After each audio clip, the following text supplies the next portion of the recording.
తెలుగులో 2025లో వచ్చిన ఒక 4 మంచి సినిమాలు. ఈ 4 సినిమాలకి ఒక సిమిలారిటీ ఉంది. ఇంకొకటి ఏంటంటే ఈ సినిమాలన్నీ కనుక మనకి ఎర్లీ 2000స్లో వచ్చి ఉంటే ప్రతి సినిమా 100 డేస్ ఆడింది. నిజంగా అంత మంచి కంటెంట్ అనిపించింది నాకు. దాంట్లో 4th సినిమా వచ్చి బ్యూటీ. నిజంగా చాలా బ్యూటిఫుల్గా ఉంది మూవీ అయితే కొంచెం ఫార్వర్డ్ చేశాను, అంటే కొంచెం స్లో ఉందని అర్థం. ఒక మంచి థ్రిల్లర్ లాగా తీయచ్చు అనిపించింది. బట్ బ్యూటిఫుల్ మెసేజ్, అందరూ చూడాల్సిందే ఈ మూవీ. తర్వాత 3rd ప్లేస్ వచ్చి దండోరా. శివాజీ గారు ఒక మంచి సినిమా తీసుకొచ్చారు. అదేదో పబ్లిసిటీ స్టంట్స్లో మూవీ ఇటో వెళ్ళిపోయింది, కానీ నిజంగా ఫస్ట్ హాఫ్ కొంచెం స్లో ఉంది, బట్ సెకండ్ హాఫ్ మాత్రం ఫార్వర్డ్ చేశాను ఈ మూవీ కూడా మధ్యలో చాలాసార్లు. క్లైమాక్స్ మాత్రం ఎక్సలెంట్ ఉంది మూవీ. నిజంగా చాలా బాగా అనిపించింది మూవీ చూసిన తర్వాత. ఇదొక మంచి సినిమా అనమాట. తర్వాత సెకండ్ వన్ వచ్చి కన్యాకుమారి. ఫార్వర్డ్ చేయబుద్ది కాలేదు నాకు మూవీ. నిజంగా సాంగ్స్ చాలా బాగున్నాయి. చాలా రోజుల తర్వాత సాంగ్స్ ఫార్వర్డ్ చేయకుండా మూవీ చూడడం అనేది ఇదే. నిజంగా డైరెక్టర్కి చాలా మంచి మ్యూజిక్ సెన్స్ ఉందని అనిపించింది. చాలా బాగుంది మూవీ. నిజంగా మంచి సినిమా అది కన్యాకుమారి అనేది.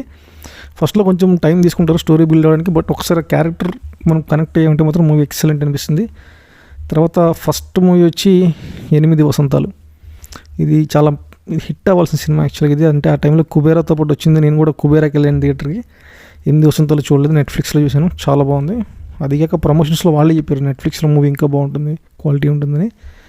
నిజంగా ఈ మూవీ కూడా అసలు ఒక్క ఫ్రేమ్ కూడా ఫార్వర్డ్ చేయలేదు. చాలా ఎక్సలెంట్ అనిపించింది. సో ఇవన్నమాట ఈ 4 సినిమాలకి ఒక సిమిలారిటీ ఉందని చెప్పాను కదా.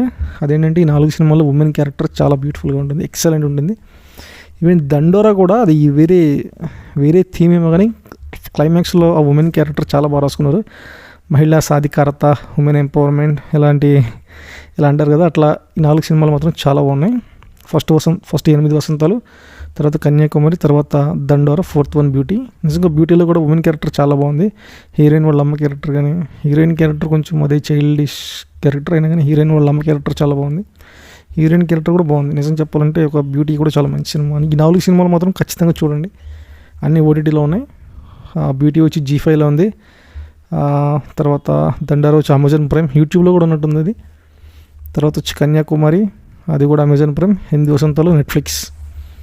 సో ఓకే, మంచి సినిమాలు చూస్తాను, మంచి సినిమాల గురించి మాట్లాడతాను. ఇంకా ఉన్నాయి చాలా మంచి సినిమాలు, వాటి అన్ని గురించి చెప్తాను. Thank you, bye.